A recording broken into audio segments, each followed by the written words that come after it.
United Rugby Championship, that's the new competition. Pro 14 is gone. It's got a new name. What do we need to know? What's good about it? What's bad? And yeah, you guys can let me know your thoughts on how you think this news has hit you.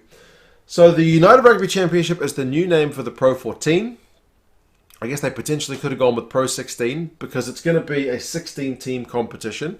They've added the 4 South African teams who've left Super Rugby, but they've also cut the 2 South African teams that were already there, the Kings and the Cheetahs. So 16 teams. The name United Rugby Championship is pretty long, but they are going to refer to it, I would imagine, mostly as the URC. URC is one letter away from the UFC, but URC is less of a mouthful than United Rugby Championship. We already have a Rugby Championship, which is unfortunate, the fact that that's kind of a name clash, but previously we had the Pro 14 and the Top 14, so you kind of got similar names either way you go. That may seem ridiculous for you guys who are kind of diehard fans of that competition, but my dad would quite easily get the Top 14 and the Pro 14 confused. I would have a few years ago as well, because they're kind of similar names. I would imagine if there's a new fan coming into the game and we've got Rugby Championship, which is the Box, the All Blacks, the Wallabies and the Pumas, and the United Rugby Championship, that's going to cause a little bit of confusion, but we'll stick with URC, I guess, to keep it kind of clear. So there's a lot of good news about the competition, I reckon. There's a couple of funky points, but I think for the most part it's pretty good. What is good? 16 teams, 18 game regular season, so it's shorter season than the old Pro 14, which was 21 games. I think that's probably beneficial because sometimes when I would tune into the Pro 14, it was a bit of a second string side sent out, which is sometimes good for coaches to develop young players, but in terms of fan engagement, people don't really tune in to see the B teams. They want to see the big stars, and they're helped by the fact that the games no longer are going to clash with the international fixtures. That's great news. We've had that in Super Rugby for ages. It's one of the better points about it. If the All Blacks are playing, then the Blues and the Hurricanes are not playing. They don't clash. They don't play at the same time. We're not asking you to divide your minutes, so I think that's a good thing. It makes sense to me. It's always seemed a bit weird that a team who's kind of top of the table gets punished when half their team gets selected for their international side, and then they've got to send out all the youngsters, and then they might get a hiding from a side which has still got the majority of the squad because they didn't have any international players selected. That's always been a bit of a weird one for me, but yeah, I think that's kind of a boon. 18 game regular seasons, like I said. One table, I think, is also good news. Keeps it nice and clear. Previously, the Pro 14 had the 2 pools, so you kind of, if you're a casual fan, which is the market they're going for, trying to get your head around who plays who's actually ahead, is more confusing if you've got 2 pools or two tables. So one table, I think, is great. Top 8 teams qualify for the quarterfinals. Simple as you like. That's very nice and clean. Everybody plays everybody, which is great. The only little confusing bit, which is not that confusing, is that you have to play your rival teams more, which we already had anyway, and that's kind of beneficial for the fans. Like if you're a Leinster fan, you want to play Munster home and away, so you'll get that in this competition. So the local teams, so in the regional groups, will play each other twice. So the Sharks will play the Bulls home and away, the Stormers home and away, and the Lions home and away. Whereas they'll only play Leinster, Munster, and Connacht, and Ulster once, either home or away.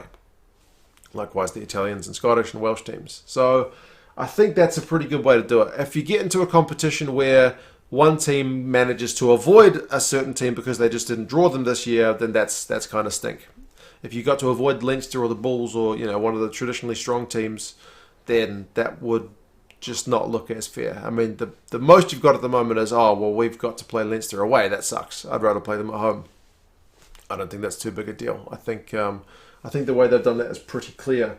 One area I do think that's going to be a little bit not great is the qualification for Europe thing. Now, the fact that the South African teams are now eligible for Europe, I think, is phenomenal. Phenomenal, because previously you had the Cheetahs and the Kings playing in the Pro 14, but they weren't eligible for the Champions Cup or the Champions Cup, which was rubbish, I think. It just meant they were kind of second-class citizens within the competition, and it just took away some of the meaning for some of the games. But this is kind of perfect. Everyone's on even ground. Everybody's fair. So, yeah, you've got all these teams eligible for the Champions Cup, which is great news. The caveat there is that the way that the qualification for the Champions Cup is going to change is that instead of it being just the top teams qualify, and I've watched the Champions Cup for a few years now, and like the first year I watched it, there was no Italian teams. Second year I watched it, I think there was no Welsh teams qualified. Or was it Ospreys? Just one Welsh team qualified. I think that way was better because it was based on your merit. Your performance in the previous season determined whether you get into the Champions Cup the next year. They're not going to quite have it that simple for this competition, at least for the first 2 years. Then they're going to review it. The way they're going to do it for the first 2 years at least is the top South African team, the top Irish team, the top Welsh team, and the top Scottish or Italian team will automatically qualify for the Champions Cup. So that's 4 teams.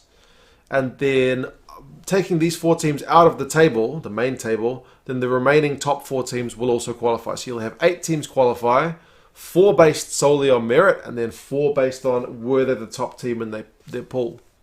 Because if they were, they'll automatically qualify. What they risk there is having a potential season where you've got a team who is top of their local pool, but overall quite low on the log, quite low on the table. So if they're going to jump over another team who finished higher than them on the main table, just because they finished higher in their local group, that's gonna burn. Whoever misses out on Champions Cup qualification because another team was top of their group, that's gonna suck. We had that in Super Rugby for a long time where we had the conferences. We had examples. My Blues missed out on the playoffs once because the Brumbies were the top Aussie team. The Blues finished higher than the Brumbies based on points, but we missed out and it burned. So, yeah. Nobody likes that. It's one thing the Super Rugby thing taught us is that people don't want to see teams given unfair advantage just based on their location. Now, what the CEO did say is that the English and the French, who are the other partners obviously in the Champions Cup, they want to play a variety of teams. They don't want to play kind of only the same teams. Which could, if you want to read into it, say, man, these South African teams might be really strong. We don't want to have all 4 South African teams qualifying for the Champions Cup. Don't know. Maybe I'm reading too much into that. I don't know.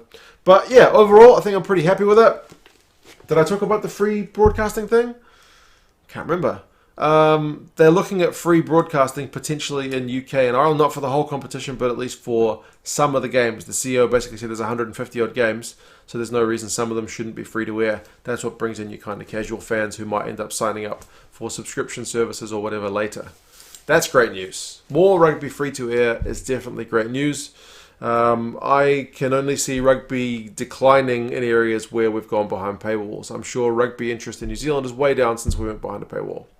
I know there's more complexities to it than that, but just simple as that. When I was a kid, rugby was bigger than it is now. Certainly. I mean, there's other factors in that. The internet wasn't a thing when I was a kid, so people had maybe less to do. But I don't know. You know what I mean? The logo is a bit of an interesting one. As soon as I saw this United Rugby Championship logo, I was like, where have I seen this logo before?